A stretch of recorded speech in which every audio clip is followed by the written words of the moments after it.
And welcome to the kickoff of college football for the 2016 season. I'm the Coach Dick Cox, joined by Coach Barry Toney. We're coming to you live from Birmingham, Alabama for SEC Media Days. Coach Toney, this is the official start of the college football season.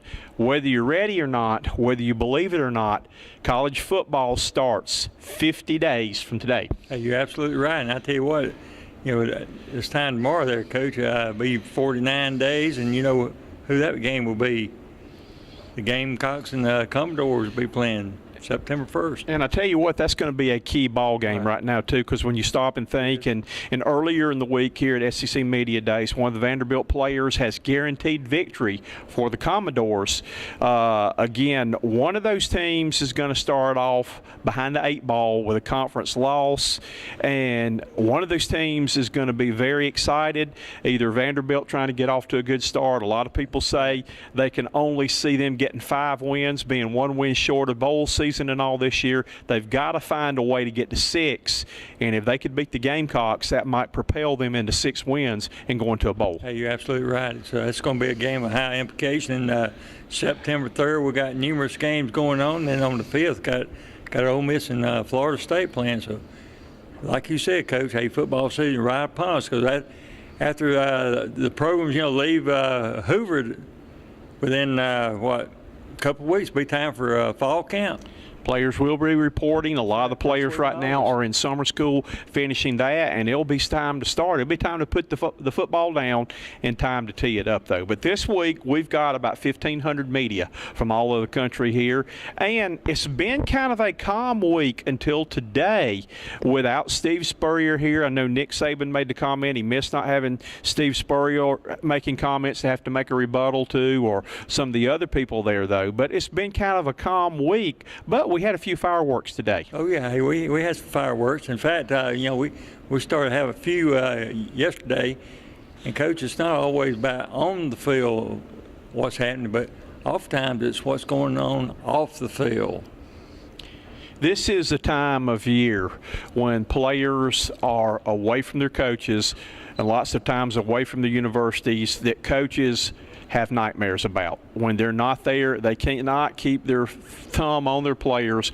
Players have a tendency to get into trouble. I know that Kirby Smart is kind of finding out now at Georgia that everybody was all over Mark Richt about not controlling your players. Well, Georgia's had several players getting arrested. There's been a lot of players that have gotten into some mischief during the offseason here, which has created some issues. Hey, you're right there. I kind of enjoyed seeing that skull there, earlier in the day between Paul Feinbaum and Coach Nick Saban. They were kind of getting into it. I've heard not only on the set, but I heard there's a few things happening off the set also. And again, this was a case right there of Nick Saban, as you were saying, basically taking up for his players, whereas on the other hand, Paul Feinbaum, as most sports talk show people other than us do, was trying to create controversy. Hey, you're right about that. And in fact, Paul mentioned something about it. He felt like it was a discredit to the media that someone did not ask about that particular scenario. Our buddy from Arkansas today said that he didn't have anything juicy to talk about because his players basically recruits kids that know how to behave and all, which he was probably one of the most colorful guys this week and all, but people said he probably was because it's really kind of been dull and not a lot of exciting things going on. No, not too many exciting things, but they said tomorrow should be a humdinger of a day because you got the Mad Hatter, old Les Miles from LSU is going to be here, and then the Hugh Freeze Ole Miss Rebels will be here, and we've heard about some things that's been happening to them, and then of course we'll have the Carolinas' new coach Will Muschamp be coming in, so tomorrow should be a fun, outstanding day tomorrow. Who would have ever thought, and today we had the opportunity of sitting in on several meetings and talking there, but in talking with Stoops, the head coach at Kentucky, who would have ever thought that he, with 4 years at Kentucky, has the longest tenure of any coach in the East? Right. He's the dean of the coaches in the East. He's absolutely right. And Dean May, a lot of people say Dean's on the hot seat this list year. I tell you what, that could be another case we could talk about, Coach. because I foresee 5, maybe 6 coaches on the hot seat this year. Again, I never thought that we would not be seeing Steve Spurrier. We had other coaches in question right there, though. But we've got some new coaches this year. That we have a new coach again at South Carolina. There's a new coach coming in at Missouri, and Lord knows he's kind of into an interesting situation with all the problems they're having. And then today, their athletic director resigns to go to Baylor as athletic director, though. But we had some new coaches kind of learning the ropes this week. That's right. And don't forget about the one down at the University of Georgia, old Kirby Smart. And I tell you what, I foresee them to have a pretty good year this year, Coach. So, again, tomorrow, we'll wrap things up tomorrow here at SEC Media Days. The voting has gone on right now, and it's looking right now that the two favorites so far, we don't have the media results, but we do have the coaches' results. It's looking like possibly it could be, according to the coaches, it could be a Tennessee-Alabama SEC championship game. Coach, I tell you what, I could foresee, something like that. But Coach, how many times have they told us, we as media, the times we've projected certain finishes, what's happened to those finishes? And wrong answer. Hey, they haven't come true to form, have they?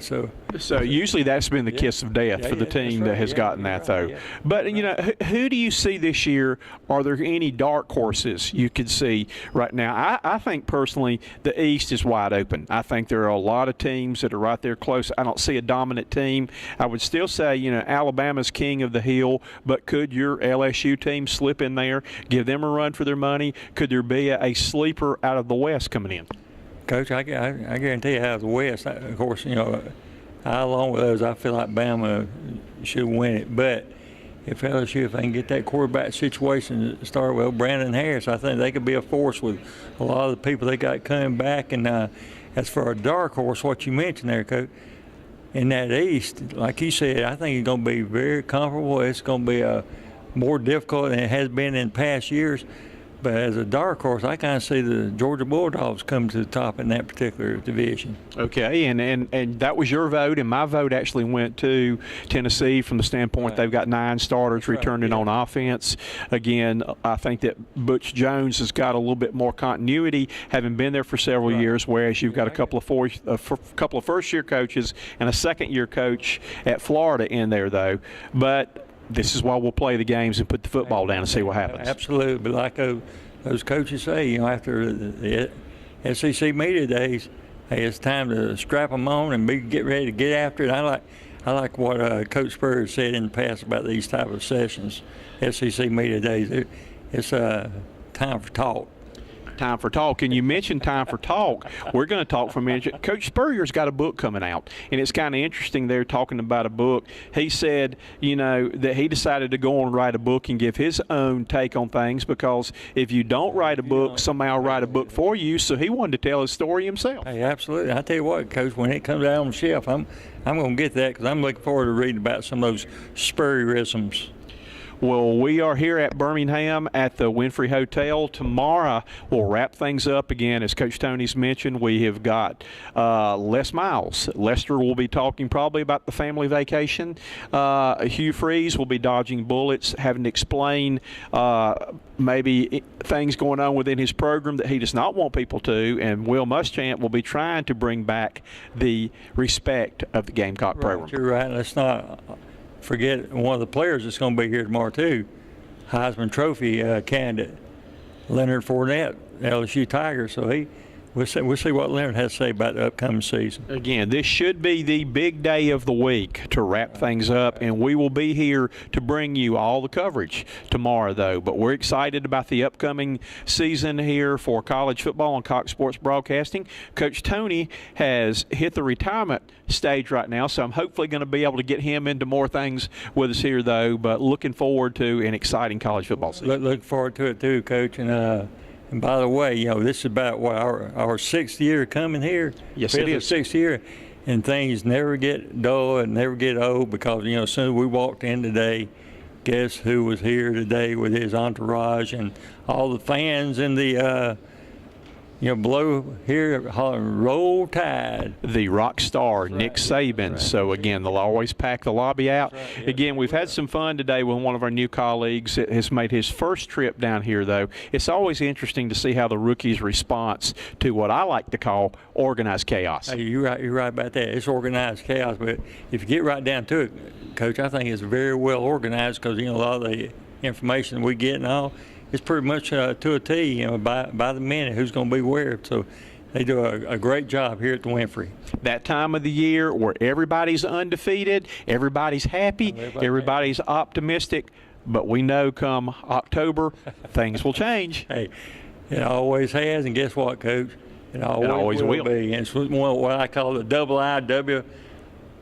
I scenario. It is what it is. And now you've heard it here from Coach Cox, Coach Toney, reporting live from SEC Media Days. We'll be back tomorrow with another report from Birmingham. Until then, good night, everybody. Good evening.